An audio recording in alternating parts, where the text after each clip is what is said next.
এই সরবেরিয়ায় আরো দুটি আগ্নেয়াস্ত্রের খোঁজ, মূলত এনএসজির তরফে সিবিআই যোগাযোগ। আবু তালেবের বাড়ির যে ব্যাগ থেকে বোমা উদ্ধার হয়েছে সেই ব্যাগেই রয়েছে আরো দুটি বন্দুক। মঙ্গলবার এনএসজি দপ্তরে যান সিবিআই আধিকারিকরা, সেই আগ্নেয়াস্ত্রগুলি বাজেয়াপ্ত করেছে সিবিআই বলে জানা যাচ্ছে। এনএসজির তরফে সিবিআইয়ের সঙ্গে যোগাযোগ করা হয়েছে এবং শুধু তাই না, আবু তালেবের বাড়ির যে ব্যাগ থেকে বোমা উদ্ধার হয়েছে সেই ব্যাগ থেকে আরো দুটি আগ্নেয়াস্ত্রের খোঁজ মিলল। সে ব্যাগে রয়েছে আরো দুটি বন্দুক। সরাসরি নজর রাখবো, মেঘা রয়েছেন আমাদের সঙ্গে। মেঘা, একটু জানার চেষ্টা করবো একের পর এক যে অস্ত্র ভান্ডারের খোঁজ পাওয়া গেছে, আরো দুটি আগ্নেয়াস্ত্র খোঁজ পাওয়া গেছে, কি জানা যাচ্ছে বিষয়ে? একেবারে দেখো, সরবেরিয়ায় আগ্নেয়াস্ত্র উদ্ধারের ঘটনায় আরো দুটি আগ্নেয়াস্ত্র বাজেয়াপ্ত করলো সিবিআই। তোমাকে জানিয়ে রাখবো, এনএসজির তরফ থেকে গতকাল সিবিআইয়ের সঙ্গে যোগাযোগ করা হয়। সিবিআইকে জানানো হয় যে দুটি ব্যাগে বোমা ছিল, অর্থাৎ যে দুটি ব্যাগ থেকে বোমা উদ্ধার করা হয়েছিল সেই দুটি ব্যাগ এনএসজির কাছে ছিল এবং এনএসজির তরফ থেকে যখন সেই দুটি ব্যাগ পরবর্তী ক্ষেত্রে তারা খতিয়ে দেখেন, সেখানে আরো দুটি রিভলভার পাওয়া যায়, এমনটাই এনএসজি সূত্র মারফত খবর। এবং এনএসজির তরফ থেকে সিবিআইকে জানানো হয়, গতকাল সিবিআই আধিকারিকরা তারা এনএসজি দপ্তরে যান, সেখানে এনএসজির সঙ্গে সিবিআইয়ের দীর্ঘক্ষণের একটি বৈঠক হয় এবং তখনই কিন্তু জানানো হয়েছে যে আরো দুটি আগ্নেয়াস্ত্র উদ্ধার করা হয়েছে। প্রসঙ্গত তোমাকে জানিয়ে রাখবো, আজকেও সিবিআই আধিকারিকরা তারা এনএসজি দপ্তরে যাবেন এবং শুধুমাত্র দুটি আগ্নেয়াস্ত্র যে বাজেয়াপ্ত করা হয়েছে তা নয়, একাধিক যে আগ্নেয়াস্ত্র পাওয়া গেছিল সেই আগ্নেয়াস্ত্রও কিন্তু সিবিআই আজকে বাজেয়াপ্ত করবেন, এমনটাই সিবিআই সূত্র মারফত খবর। এছাড়াও তোমাকে আমি জানিয়ে রাখবো যে গতকাল যেরকম এনএসজির সঙ্গে সিবিআই দফায় দফায় বৈঠক হয়েছিল, আজকেও কিন্তু এনএসজির সঙ্গে সিবিআই আধিকারিকদের একটি বৈঠক রয়েছে।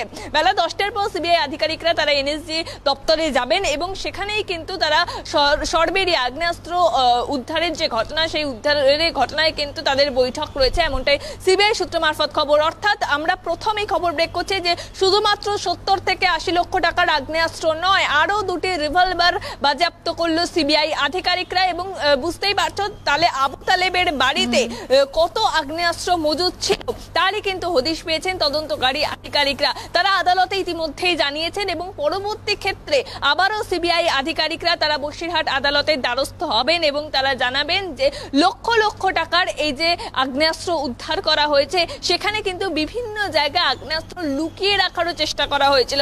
অর্থাৎ বোমার যে ব্যাগ, সেই ব্যাগ থেকে শুরু করে মাটির তলায় বিভিন্ন জায়গায় তারা লুকিয়ে রাখার বন্দোবস্ত ছিল, কারণ মাত্র সন্দেশখালী বাসিন্দা ভয় দেখাবেন বলে, সেখান থেকে জমি দখল বলে, নারীদের ওপর নির্যাতন করবেন বলে। অর্থাৎ একাধিক ভুরি ভুরি অভিযোগ কিন্তু এই মুহূর্তে আবু তালেবের বিরুদ্ধে উঠে এসেছে এবং পাশাপাশি আবু তালেবেরও খোঁজ করছেন তদন্তকারী আধিকারিকরা। যদিও সিবিআই সূত্র মারফত খবর জানা যাচ্ছে আবু তালেব এখন অ্যাবসকন্ডেড রয়েছে, তিনি গা ঢাকা দিয়ে রয়েছেন, তার খোঁজ পাওয়া যাচ্ছে না।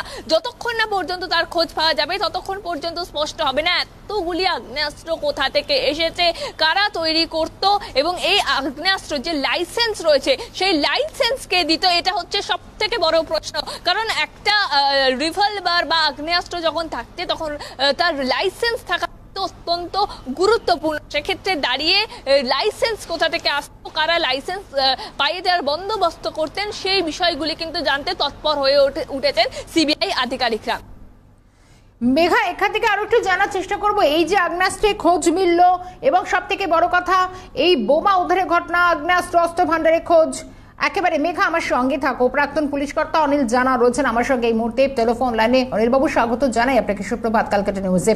এই মুহূর্তে জানা একটি বিষয়ে বলবো যে সরবেরিয়ায় যেরকম আগ্নেয়াস্ত্রের খোঁজ পাওয়া গেছে, এই যে ব্যাগ থেকে বোমা উদ্ধার হচ্ছে, সেই ব্যাগে আরো অস্ত্র মিলছে, এটা তো এত দেরি হলো কেন? যখন বোমাগুলো বের করেছিল ব্যাগ থেকে তখনই তো এই রিভলভার গুলো পাওয়া উচিত ছিল। ঠিকই আছে, এটা তো শুধু সন্দেশখালী তো এরকম বলে লাভ নেই, সারা পশ্চিমবঙ্গে টুকরে ডায়মন্ড হারবারে ঘরে ঘরে এরকম আর্মস পাবেন এবং এখানে লক্ষ্য করে দিয়েছেন। শুধু তাই না, শুধু রিভলভার বোম না, কিভাবে বাংলাদেশিদের ওখানে সন্দেশখালীর ওই জায়গাটা যেখানে শাহজাহানের বাড়ি, তার আশেপাশে যেসব জায়গায় খোঁজ করে সবই ওরা দূর সম্পর্কীয়, অগ্নিপতি এবং বিভিন্ন আত্মীয় স্বজন সব বাংলাদেশ থেকে এখানে ভর্তি হয়েছে, রেশন কার্ড, ভোটার কার্ড, আধার কার্ড করে দিয়েছে। এরা শুধু আর্মস না, বোম নয়, এরা রাজ্যের পক্ষে বিপজ্জনক তো বটেই, রাজ্যের শাসক দলের পক্ষে ভোট ব্যাংক ঠিক কথা, কিন্তু সারা দেশের পক্ষে বিপজ্জনক হয়ে উঠছে। কোথায় যাবে রাজ্যটা ভগবান জানে, বা গেছে অলরেডি। ধন্যবাদ জানাই অনিল বাবু। প্রাক্তন পুলিশ কর্তা অনিল জানাচ্ছিলেন আমার সঙ্গে। মেঘাও রয়েছেন। মেঘা, তুমি শুনলে, অর্থাৎ খোদ প্রশাসনে যারা দীর্ঘদিন দায়িত্ব সামলেছেন, অর্থাৎ প্রশাসনের একাংশই মনে করছে যে এই যে অবস্থা হচ্ছে, সন্দেশখালীর যে চেহারা, প্রতিদিন বোমা উদ্ধার হচ্ছে, শুধু তাই না, একের পর এক শাহজাদের শাহজাদের নাম সামনে আসছে, তারা আগ্নেয়াস্ত্র নিয়ে দাপিয়ে বেড়াচ্ছে, এই অস্ত্র উদ্ধার সবটাই একই সরল রেখা দাঁড়িয়ে আছে। মেঘা,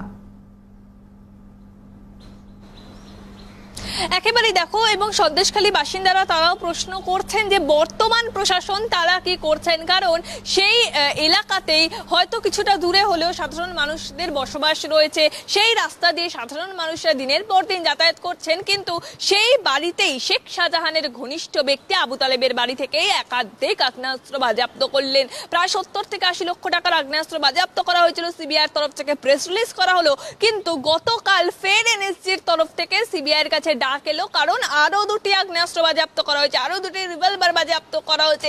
প্রশ্ন উঠছে, এনএসজি প্রশ্ন করছে সিবিআইকে, কিভাবে সম্ভব এতগুলো রিভলভার বিনা লাইসেন্স ছাড়া, কিভাবে সম্ভব? লাইসেন্স ছাড়া কিন্তু রিভলভার পাওয়া কোনো রকম ভাবে সম্ভব নয়। গোটা বিষয়টি একটা অপারেশনের মধ্যে দিয়ে চলছে, এনএসজি এবং সিবিআই এর যৌথ অপারেশনের মধ্যে দিয়ে কিন্তু গোটা দফায় দফায় বৈঠক করছেন তারা, যে পরবর্তী ক্ষেত্রে এই অপারেশনকে তারা ফের কিভাবে এগিয়ে নিয়ে যাবেন। তার কারণ তোমাকে জানিয়ে রাখবো, আজকেও কিন্তু ফের সিবিআই আধিকারিকরা তারা এনএসজি দপ্তরে যাবেন এবং বাকি যে আগ্নেয়াস্ত্রগুলো রয়েছেন সেগুলোও কিন্তু বাজেয়াপ্ত করে নিয়ে আসা হবে, এমনটাই সিবিআই সূত্র মারফত খবর। তবে এখান থেকে প্রশ্ন উঠছে, পরবর্তী ক্ষেত্রে সিবিআই কি সেই আগ্নেয়াস্ত্রগুলো আদালতের সামনে পেশ করবেন বা রাখবেন, এই প্রশ্নটাও কিন্তু একটা সামনে উঠছে। তবে এই যে একটা বড় অপারেশন আমরা দেখেছি বা পরবর্তী ক্ষেত্রে আমরা দেখব, সেক্ষেত্রে দাঁড়িয়ে এটা কিন্তু অত্যন্ত গুরুত্বপূর্ণ একটা বিষয় এই বাংলার বুকে। সন্দেশখালী বাসিন্দাদের জন্য শুধু না, গোটা বাংলা কিন্তু এই অপারেশনের ছবি দেখেছে এবং পরবর্তী ক্ষেত্রেও দেখবে। অর্থাৎ দফায় দফায় এখনো পর্যন্ত কিন্তু এনএসজির কাজ শেষ নয় শর্মিষ্ঠা, এখনো পর্যন্ত কিন্তু এনএসজি গোটা বিষয়টিকে খতিয়ে দেখছে এবং আর কি কি উদ্ধার করা সম্ভব রয়েছে, কারণ তাদের কাছে কিন্তু বেশ কয়েকটি ব্যাগ তারা বাজেয়াপ্ত করে নিয়েছেন, তাও ইতিমধ্যে খতিয়ে দেখছেন। সেখান থেকে কি আর কোন রকম কোন আগ্নেয়াস্ত্র মিলবে পরবর্তী ক্ষেত্রে, সেদিকেই নজর থাকবে। একদমই মেঘা, আমাদেরও নজর থাকবে। ধন্যবাদ জানাই। সরাসরি ছিলেন আমাদের সঙ্গে মেঘা রায়।